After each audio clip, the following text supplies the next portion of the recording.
Ladies and gentlemen, welcome to the most amazing, wonderful, fantastic promotional video you'll ever see. Yes, a little shameless self-promotion here about my promotional video on media types. So make sure you get out your notes, you follow along, you follow the STORM philosophy, and sit back and enjoy. So today we will revisit the promotional process. We will readdress what advertising is. We will then get into the various types of media and identify all of these media forms that you can use for advertising. What's good, what's bad about them. And lastly, we will tie this all back together to comparing advertisements using the various factors that we've looked at in the previous video. So the promotional process starts with the intent, and these are identifying your promotional goals. What do you hope to achieve through promotion? It's then about your message. How are you going to connect with your consumer? We then move on to media. And yes, this is all about the factors used to determine the advertising media and then the actual media in selection. And so today we will look at the various types of media you can select. So a quick recap. Advertising is promotion. Promotion is not just advertising. However, advertising and promotion both try to encourage and persuade your audience. And this is done through audio and visuals. And since we are talking about media today, it's all about the audio and visuals you convey to your consumer. So providing your message to your potential consumer is delivered through auditory and visual means. And really there are 8 choices you can make. Magazines, newspapers, television, radio, out of home, direct to home, internet, or specialty. All of these will convey your message to your consumer through audio and or visual means. So magazines are a choice many companies make. You can link your product and your promotion to a very specific audience and their interests, right? There are various magazines out there that cater specifically to a specific group of consumers. As well, magazines have several readers. It's kind of like a book in that sense, that it has a long life. And magazines are often passed on to other consumers, and so your ad is therefore passed on. There's a lot of credibility and prestige to a magazine advertisement because it's used in these prestigious magazines that carry all sorts of tradition, and you can't just put together any kind of advertisement. There needs to be a professional element to them, and that's the high quality reproduction. Magazine advertisements are different from newspaper because there's a lot of quality to it. The actual magazine is made out of better material, and therefore you can use better colors and better visuals and so on and so forth. However, there's a little bit of a lead time to purchasing advertisements for magazines, and it takes a little while to get your advertisement into magazines. Magazines often only come out once a month, and therefore you need to really think about your advertisement down the road. There's a high cost to magazine advertisements because you need to use professionals. And there is no guarantee of your ad position within the magazine. Although you would like your ad to be near the beginning, there's no guarantee. If you want to pay extra money for that, you can, but otherwise there is just no guarantee. Newspapers, well, this is kind of like the younger sibling who kind of gets everything passed down to them. Nothing new, nothing fancy, just, it falls onto them. Newspapers are a great advertising form. However, they don't necessarily have the same quality to magazines. However, there is flexibility and a short lead time to newspapers. As we saw in class, you just need to get your advertisement into the newspaper a couple days before, not months before. And therefore, there is timeliness to your advertisement. You can create an ad that takes a look at a very specific event happening in the region and therefore get your advertisement into the newspaper very, very quickly. As well, there's local market coverage. So when it comes to geographics, as far as your target market, you can really address that. And there's broad acceptability. There's all sorts of different people who read newspapers. There's not a single type of consumer who reads let's say the Toronto Star or the Globe and Mail. And so you have a broad acceptance. And there's high believability. Because newspapers are frank and honest and report on various events happening in the world, your advertisement will also be accepted in that way. Disadvantages, well, there's short life. You read a newspaper, you throw it in the recycling bin. It's not passed along. The poor reproduction quality. It's not a advertising media that has high quality, high gloss to it. So it's a little bit poor quality. And again, you don't pass along newspapers to other people, so there's no revisiting of that advertisement. And so if you are to choose a magazine or newspaper, you need to consider your layout. There has got to be some organization to it. You need a captivating headline. You need to grab the audience attention. You need illustration. It's got to be visual. It can't just be all text. There needs to be the brand front and center and out there, and the signature is there. And then some body copy to it, so some information that you can convey to your audience. Television. Now this is probably most people's favorite form of advertising media because it combines both audio and visual, right? So there's a lot of senses that are being addressed here. And you can cover a huge amount of people. It's got great mass market coverage. Lots of people watch TV. And therefore, when you break that down to cost per exposure, so the cost of the advertisement divided by the amount of people who see the advertisement, that's a very low cost per exposure. And again, it's appealing to the senses. Some television advertisements really captivate the audience. It's almost like a show. So it can be very, very effective that way. Disadvantages, well, it's highly costly. To produce an advertisement on TV, just to secure a spot, that can run you hundreds of thousands of dollars.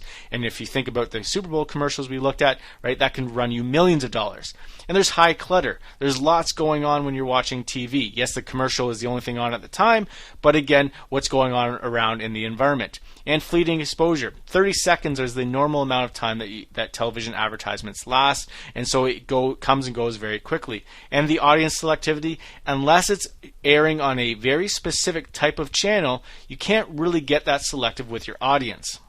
Radio, now this is like the older sibling to television. This was the old standby, the classic, the one that didn't develop all the skills that a television did, right? Radio is only auditory, so that's a bit of a disadvantage for radio advertisements. However, it can be very good when it comes to local acceptance, because radio stations only transmit to a certain geographical area.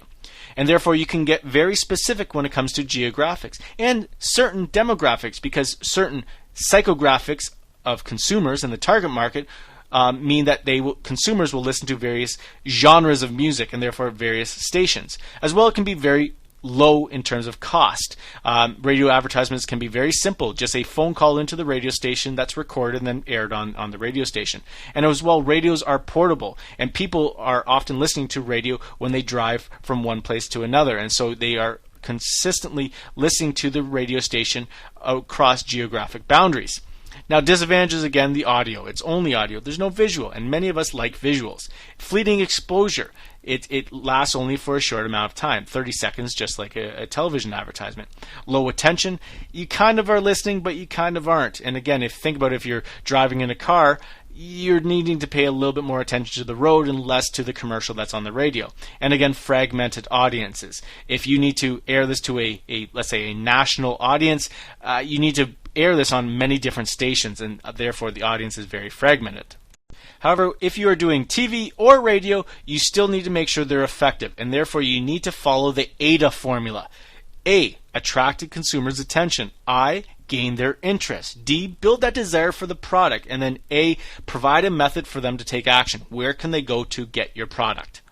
Now, out-of-home advertising is any advertisement that appears out of your home, right? So billboards are out-of-home advertising. And therefore, you can be very flexible in the type of advertising that you convey, the visuals that you convey. It doesn't have to be just billboards. It can be posters pasted onto construction walls. It can be advertisements in bus shelters. It can be 3D advertisements. So there's great flexibility there. And you can get a high repeat and exposure because, again, think about billboards that appear on the side of highways. People commute on those highways daily, and they see the same advertisement over and over again. There's low costs involved with out-of-home advertising, or can be. Billboards can be very expensive, but posters that are pasted onto the side of construction walls, that can be very, very cheap. There's low message competition as well in some cases because you're the only billboard in that area. And therefore you can position this to be very selective in terms of the geographics of your consumer, and sometimes even the demographics and psychographics depend on where you place it. However, in some cases, there's little audience selectivity because, again, if you paste this downtown Toronto at Yonge Dundas Square, well, any and all consumers are going there, and so you aren't very selective. And some out-of-home advertising really is limiting in terms of your creativeness. We're seeing more and more creativity involved with out-of-home advertising, but in some cases they're very limited. And therefore, if you're going to create an effective outdoor ad, you need to consider a very brief message, if at all. Many outdoor ads are very effective without any kind of message. It's just visually appealing and catches the audience interest. Large headlines can be used, at least, large brand names, attractive visuals and colors, right? You need to make sure it stands out. And lastly, brand identification. You need to recognize that brand, or you pique the audience interest to go home and find out about what that billboard was about. And oftentimes that's also used. Now, direct to home, this is what we consider junk mail, and therefore it has that junk mail image. No one likes junk mail. Sometimes you get a good advertisement, but oftentimes it just goes right into the recycling. And sometimes this can be highly costly as well. If you need to distribute your advertising to hundreds or thousands of homes, it can be very, very expensive. However, you can be very selective in your audience. You can distribute your advertising to specific neighborhoods, so geographics, and if you do enough research, you can find out who lives where and address the demographics and the houses and where these people live. You can be very flexible in your media. You can cater it to more information or more visuals, and you can be very creative there. And again, competition is a little bit less, because if it's in your mailbox, you'll pick it up, you'll read it. You're not competing with many advertisements on the same pamphlet. And lastly, you can personalize your advertising to your consumer. If you find out exactly where the consumer lives, what their name is, you can personalize this and make it more authentic. Now, specialty advertising are those freebies that you receive when you go to various events, right? You can be very selective with this type of advertising because various different people attend various or certain events. Advertisement is kept in this case, and it's reused, so you're getting this exposure to the advertisement over and over again. Consumers then take this advertisement wherever they go if they're reusing it. Think about a bag or a bottle that has advertising on it, and therefore the consumer is actually advertising for the company. And in some cases it can be very inexpensive. Think a car key chain, right? That's really, really cheap, and you can get some great exposure there. However, it can also be very expensive, and some companies will advertise on jackets and clothing items, and that can be very expensive. Production, therefore, can take a while, and distribution is the responsibility of the company. They have to get their products with their advertising out there to consumers. And sometimes these forms of advertising can be confused with licensed products. Just because it has a company name on it does not mean it's advertising, and therefore that can be a confusing message. And lastly, we're talking about the internet. Now, this is the advertising media that's come a long way. It's not just about pop-up ads anymore. We now know advertising is happening on Facebook and through Google searches and on Twitter and all sorts of different software and social media devices and all of these things. And so internet can be very selective in that case. Again, if you cater it to very specific users of Facebook, you can be very selective. It can be extremely low cost involved with internet advertising because it doesn't take much to make an ad and post it on the internet. You can make it immediate, and therefore you can make an ad and get it right onto the internet. You can be very interactive, and many YouTube commercials are very interactive, where when you select the advertisement, you go to various websites and you follow this path and be very, very interactive. And sites are often saved right through bookmarks, and therefore when it's revisited, you revisit the ad. Now, the disadvantages: it is inexpensive and therefore sometimes considered cheap, and it's sometimes considered very small. Demographically, it's a little bit skewed to the audience who is using the internet. Again, think about the demographics and who uses the internet. Low impact. Oftentimes it's overlooked. It's not looked at. You don't select the advertisement, the link that's provided, and so there's low impact there. And the audience control: you don't necessarily have to even witness internet advertising. You can avoid it. You can blank it out. And spammers are often something that is really hurting the internet advertising, where in your inbox you get a number of emails from all sorts of different companies advertising their products, and you just completely ignore it and throw it right into your junk mail folder. So we've highlighted and detailed every advertisement, and we've looked at the advantages and disadvantages. And really it all comes back to the factors in your choice of advertisements: reach, frequency, selectivity, durability, lead time, mechanical requirements, clutter, and cost. Some advertisements, some media types have great, let's say, reach, whereas others have really, really poor reach. And so the advantages and disadvantages all relate back to this as well. And so certain companies need to consider only specific types of media because they cater more towards their product or their message. So you need to be very selective in which media type you choose. So thinking back, which media type has the most advantages? Which is therefore the best? And again, think about the various different types of products and which ones would be best for that type of product. And again, which media type would be the most effective at attracting the teenage consumer? Which advertising media do you consume the most? So make sure you get your notes in order, you summarize, you complete your own discussion questions, and that's it. That's all is everything. We'll see you tomorrow.